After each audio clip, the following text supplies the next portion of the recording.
got to tell you guys this. Neither did most people. 2 weeks ago, that hurts.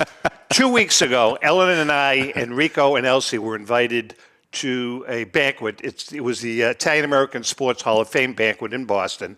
I was a former board member there, and Rico obviously is an inductee. This year, they were inducting Tom DiBenedetto, who is a minority owner of the Red Sox. He's one of the major minority owners, if you can understand what I mean. Anyway, Rico and Elsie went. Ellen and I were in New York, so we couldn't go. They had a nice dinner. They had the induction ceremony. And after the ceremony, you know, people are mingling. Yeah, that's what you do. Right. So you have a lot drinks, of people, Rico's talking to a lot of right. people. You know, people are always walking up to him. Right. Tom DiBenedetto walks up to Rico and says, Rico, I have something for you. Now, we're going to go back to 1967. Rich Rollins hits the pop-up.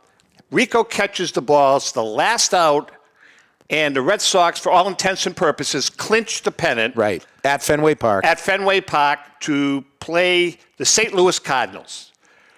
Bedlam on the field. Pandemonium on the field. Fans rush the field. They're grabbing things. Rico has the ball in his hand. He has the ball in his hand, and he's trying to get over to Jim Lomborg to give him the ball.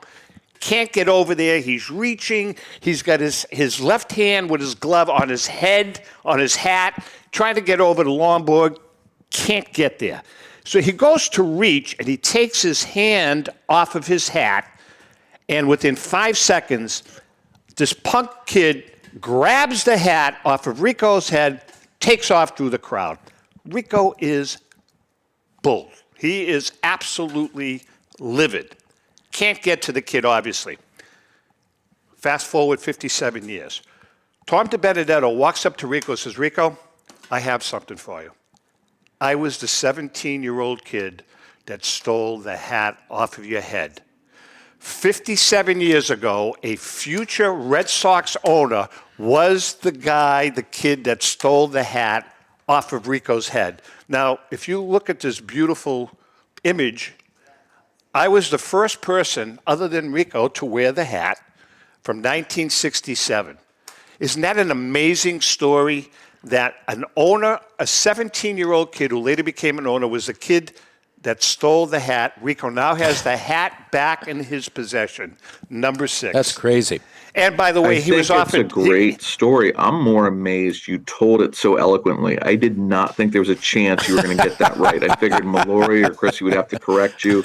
You told that great. I didn't even I was in awe listening to it. Yeah, it was good. That's an incredible story, honestly. Rick, and he was offered $5,000 for the hat on the spot. Obviously, he's not taking it.